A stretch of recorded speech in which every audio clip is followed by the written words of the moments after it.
Hello, hello, everybody. Welcome to another story time. Today is story time number 12 from the Grimm's Complete Fairy Tales. Today is a well known classic. We are doing story number tale number 12, Rapunzel. A lot of people are already familiar with this tale. It's been done by Disney many, many times, I feel. It's been done by a lot of other cartoons like Looney Tunes, made a classic with Bugs Bunny as well. So here is the classic tale that you might not have heard of. All right, grab your blankies, snacks, get ready, because today I am just doing this story. It's going to be a very short stream for all those watching live. And if you are watching this over YouTube, you can catch me live most days, late night, doing these story time readings around 10 to 11 p.m. PST. So let's get started. Let me get my reading voice on. There were once a man and a woman who had long in vain wished for a child. At length the woman hoped that God was about to grant her desire. These people had a little window at the back of their house from which a splendid garden could be seen, which was full of the most beautiful flowers and herbs. It was, however, surrounded by a high wall, and no one dared to go into it because it belonged to an enchantress named Dame Gothel, who had great power and was dreaded by all the world. One day, the woman was standing by this window and looking down into the garden when she saw a bed which was planted with the most beautiful rampion, Rapunzel, and it looked so fresh and green that she longed for it and had the greatest desire to eat some. This desire increased every day, and as she knew that she could not get any of it, she quite pined away and looked pale and miserable. Then her husband was alarmed and asked, "What ails you, dear wife?" "Ah," she replied, "if I can't get some of the rampion, which is in the garden behind our house, I shall die." The man, who loved her, thought, "Sooner than let your wife die, bring her some of the rampion yourself. Let it cost you what it will." In the twilight of the evening, he clambered down over the wall into the garden of the enchantress, hastily clustered a handful of rampion, and took it to his wife. She at once made herself a salad of it and ate it with much delight. She, however, liked it so much, so very much, that the next day she longed for it 3 times as much as before. If he was to have any rest, her husband must once more descend into the garden. In the gloom of evening, therefore, he let himself down again. But when he had clambered down the wall, he was terribly afraid, for he saw the enchantress standing before him. "How can you dare," said she with an angry look, "to descend into my garden and steal my rampion like a thief? You shall suffer for it." "Ah," answered he, "let mercy take the place of justice. I only made up my mind to do it out of necessity. My wife saw your rampion from the window, and felt such a longing for it that she would have died if she had not got some to eat." Then the enchantress allowed her anger to be softened, and said to him, "If the case be as you say, I will allow you to take away with you as much rampion as you will. Only I make one condition. You must give me the child which your wife will bring into the world. It shall be well treated, and I will care for it like a mother." The man in his terror consented to everything, and when the woman gave birth, the enchantress appeared at once, gave the child the name Rapunzel, and took it away with her. Rapunzel grew into the most beautiful child beneath the sun. When she was 12 years old, the enchantress shut her into a tower which lay in a forest, and had neither stairs nor door, but quite at the top was a little window. When the enchantress wanted to go in, she placed herself beneath it and cried, "Rapunzel, Rapunzel, let down your hair for me."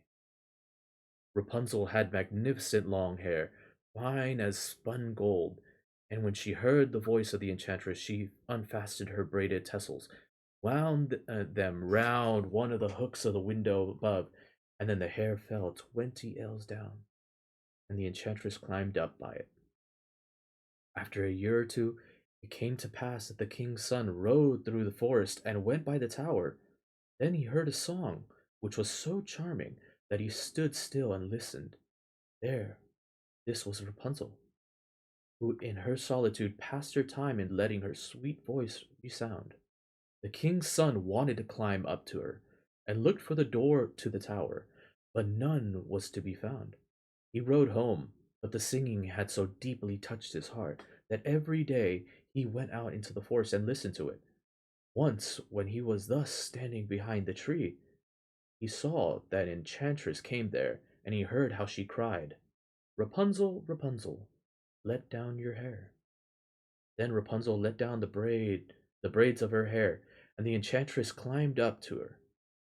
"If this is the ladder by which one mounts, I will at once try my fortune," said he. And the next day, when it began to grow dark, he went to the tower and cried, "Rapunzel, Rapunzel, let down your hair." Immediately the hair fell down, and the king's son climbed up.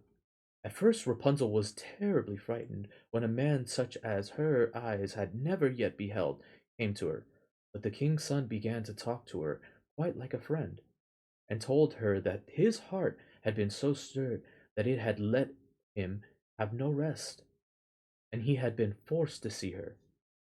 Then Rapunzel lost her fear, and when he asked her if she would take him for her husband, and she saw that he was young and handsome, she thought, "He will love me more than old Dame Gothel does." And she said yes, and laid her hair in his. She said, "I will willingly go away with you, but I do not know how to get down.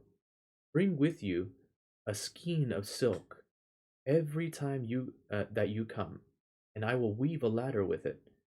And when that is ready, I will descend, and you will take me on your horse." They agreed that until the time he should come to her every evening, for the old woman came by day, the enchantress remarked nothing of this, until once Rapunzel said to her, "Tell me, Dame Gothel, how it happens that you are so much heavier for me to draw up than the young king's son.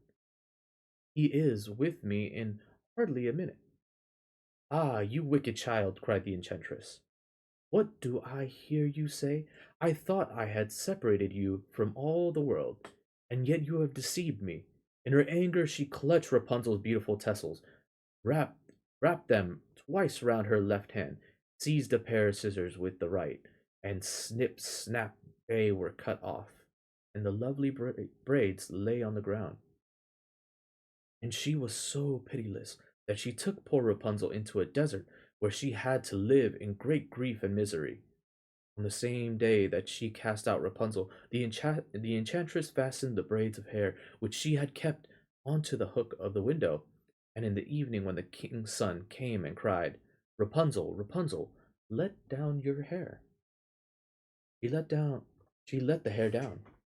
The king's son ascended, but he did not find his dearest Rapunzel above, but the enchantress, who gazed at him with wicked and venomous looks. "Aha!" she cried mockingly.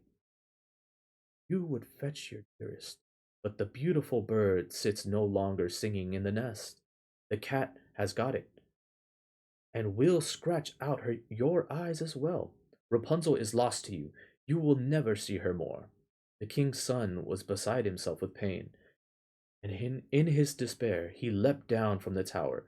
He escaped with his life, but the thorns into which he fell pierced his eyes.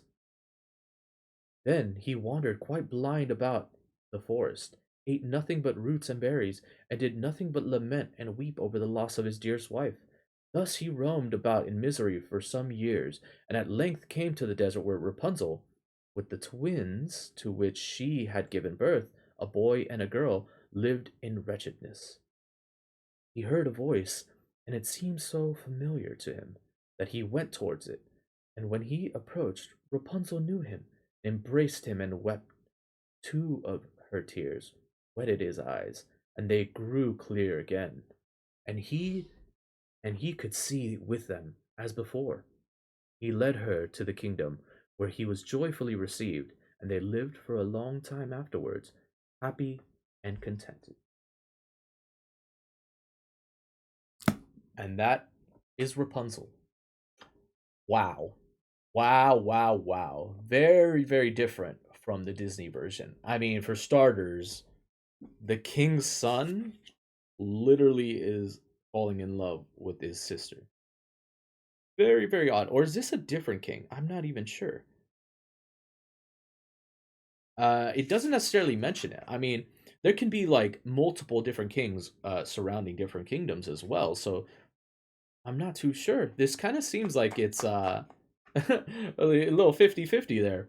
But interesting, interesting story. And there's actual wait, wait, I just noticed too. Every time that he visited, he was fucking her because she ended up having two kids. Oh, I'm sorry, language. Betrothing in some ways. So, wow, that's kind of interesting. Uh, Good story. I liked it. It was short, a lot shorter than the other versions. I mean, I've read versions of Rapunzel that were like, 100 something pages long. So this is kind of refreshing, just keeping it to like 3 pages. Like, yeah, three and a quarter. Uh, that concludes tale number 12, Rapunzel. For next time's story, tale 13, the three little men in the wood. So, get ready for that next time. Hopefully, I'll be back tomorrow with another reading. I'm not too sure quite yet. Usually I uh don't jump on Thursday afternoons or evenings. But I could make exceptions. Who knows?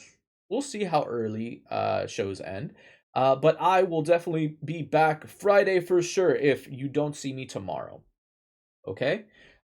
Get ready for another Grimm's Tale. Obviously, we're gonna be doing another episode of the dating sim that I started, so get ready for that. I'm gonna try and get as much work done this week before this weekend, so that I have the entire weekend to stream and have fun with you guys. I'm probably gonna be pulling maybe a 24-hour on Saturday. I'm not too sure quite yet, but I'll try to, make it as long as possible. I will do a Liza P stream. I will get into the dating sim game again. I'll do an episode of Jurassic Park. I think Saturday is going to be the day where I'm going to knock out as many of these episodes as I can, as many games as I can as well. So look forward to that. Uh, so if you're watching from YouTube, make sure to hit the like, subscribe down below. It goes a long way. Comment. It helps with the algorithms as well. If you liked me doing these readings, please recommend me some more stuff. I'm always down to do some more. I'll set up other playlists for anything you'd like to watch as well. If you're watching from Twitch, which you can catch live, twitch.tv, barely GG. So yeah, you can hit the follow button, make sure the notification button is on. It'll let you know when I'm going live. I have my socials posted down below on my Twitch, not my YouTube. Down below. The socials, you can usually follow the Twitter, or is it X? That X.com. Yeah, you can follow that. I usually post up on there when I'm going live as best as I can. Sometimes it's like I don't remember to post up that I'm going live, but I have been getting more consistent with it. I promise. I'm getting more consistent, and on top of that, I will be rearranging stuff pretty soon. I'm probably going to be rearranging a lot of the room. I'm going to be also trying to make some more animations for the intros. I'm going to probably do that on stream because doing animation takes a lot of time to do that off stream. And I feel like it's maybe something that you guys might be interested in, like checking out, learning. I know it's probably going to be like slower paced stream, and it's probably going to be me just listening to music while I'm drawing and animating. But it'd be pretty cool to show you guys how the whole process is done. Not a lot of people necessarily know about it, or how everything, how the uh, I forgot how the expression goes. How the the food is made or something like that. Yeah. But I'll be back soon. All right. For all those watching from YouTube, thank you so much for your support. And as always, don't be a stranger. Bye.